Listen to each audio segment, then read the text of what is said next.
there's power and authority in our own vulnerability. I was reading a story once where I believe it was the captain on a Navy ship on an aircraft carrier. She set the leadership example by getting in front of the group and highlighting his failures and showing what he tried and what did not work and the lesson from it. And what that did, it allowed the team and those who were the senior enlisted or the officers on the ship to realize there was safety in sharing and there was actually danger in not trying. And I'm wondering if CIOs were to do that, would it be something that the leadership and the other executive levels would encourage, or do you think it would be looked down upon in this world that if you're not trying and breaking things as a company, you will not succeed? Yes, absolutely, man. I love that story. There's power and authority in our own vulnerability. Again, I believe that our CIOs are caught in that tension. But if we're giving intentional development to our team, then part of that is the sharing of our own failure and how we came back from that. The one thing I see missing, Mike, in that posture is we often hear, hey, I failed and here's what I did to overcome that. But we don't push it down a little harder to some of the deeper introspection that needed to happen, which is what some of our own team members need as well.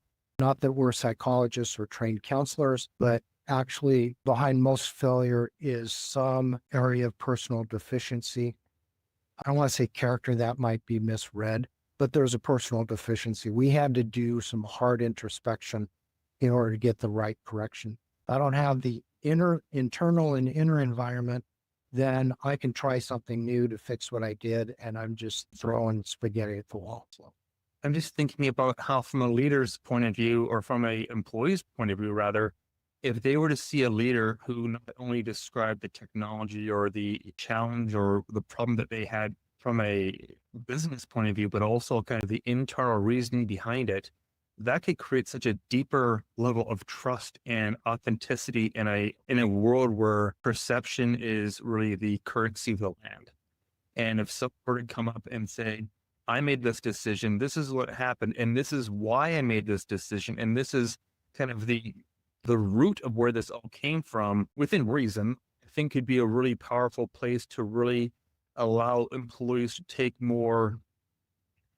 put more heart and more of themselves into the business, because it's deeper than just a paycheck. And I think in this world of AI, where a lot of tasks are being dehumanized, those companies that can almost take the exact opposite approach of putting the heart back into the business, of leading with that level of rare authenticity, are going to be able to do miraculous things, because the team, the organization, will be able to do so much more as a cohesive group that is true than one that is just made up of individuals. And again, we remember we are technologists. We forget that we are human.